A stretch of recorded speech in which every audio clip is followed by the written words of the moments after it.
მოგესალმებით ეკვატირის მაყურებლებო, მე ვარ ემილია. მე ვარ სავა და დღეს შევისაუბრებთ მოსწავლეთა თვითმმართველობაზე. სკოლის მოსწავლეთა თვითმმართველობა წარმოადგენს სკოლის სტრუქტურულ ერთეულს, რომელიც იქმნება ზოგადი განათლების შესახებ, კანონისა და სკოლის წესდების შესაბამისად. მოსწავლეთა თვითმმართველობის ორგანოს ქმნიან სკოლის მოსწავლეები და მისი საქმიანობა მიზნად ისახავს სკოლის მოსწავლეთა საერთო ინტერესების დაცვას და დამოუკიდებლობას. მოსწავლეთა თვითმმართველობა სამეურვეო საბჭოში თავისი წარმომადგენლის მეშვეობით მონაწილეობს სკოლის მართვაში. სამეურვეო საბჭო არის სკოლის საკანონმდებლო ორგანო, რომელიც აგრეთვე არჩევითია. შედგება ამავე სკოლის მოსწავლეების მშობლებისგან, მასწავლებლებისგან და ერთი მოსწავლისგან.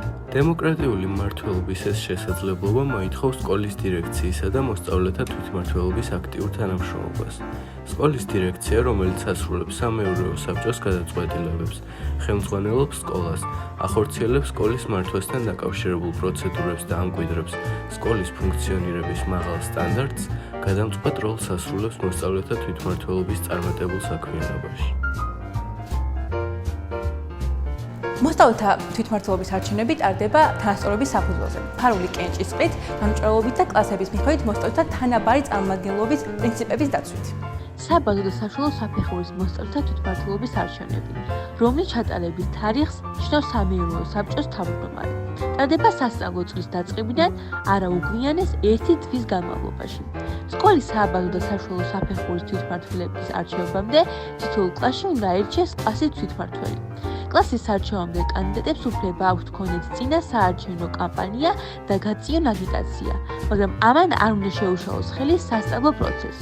არ უნდა მოხდეს ეს გაკვეთილებზე და არ უნდა გამოიწვიოს ისეთი ქმედება, რომელიც ხელყოფს წესრიგს სკოლაში ან დააზიანებს მის ქონებას. კლასის არჩევნების შემდეგ ორივე საფეხური ირჩევს მათ თვითმმართველს. საშუალო საფეხურის თვითმმართველი არის სამეურვეო საბჭოს წევრი და წარმოადგენს მთელი სკოლის მოსწავლეებს წარმომადგენლობითი დემოკრატიის პრინციპების გათვალისწინებით. თვითმმართველობის მონაწილეობა სასკოლო ცხოვრებაში ორი ფორმითაა შესაძლებელი. ერთი მხრივ ეს ატარებს სავალდებულო ხასიათს, რაც გულისხმობს მოსწავლეთა თვითმმართველობის რეგულარული შეხვედრების ჩატარებას და მათზე დასწრებას. აუცილებელია ამ შეხვედრებზე თითოეულმა თვითმმართველმა დააფიქსიროს და დაიცვას მათი კლასის ინტერესები. სკოლის თვითმმართველის ვალდებულებაა მონაწილეობა მიიღოს სამეურვეო საბჭოს მუშაობაში. მეორე მხრივ მათი აქტივობა ნებაყოფილობითია. მოსწავლეებს შეუძლიათ შექმნან სხვადასხვა კლუბები.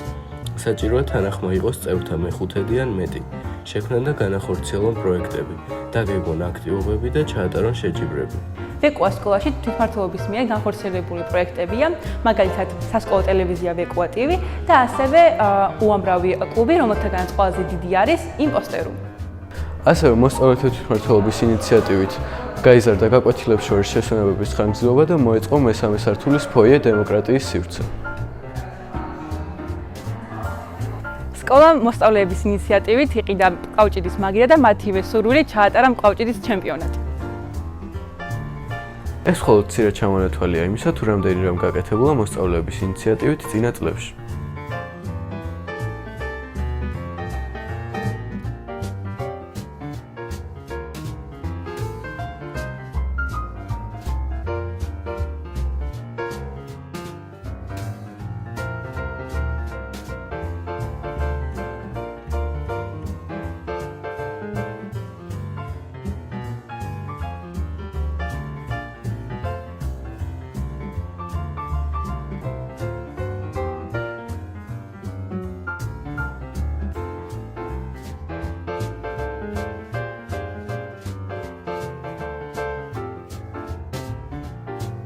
ვეკოა TV ყველა კანდიდატს გისურვებს წარმატებებს.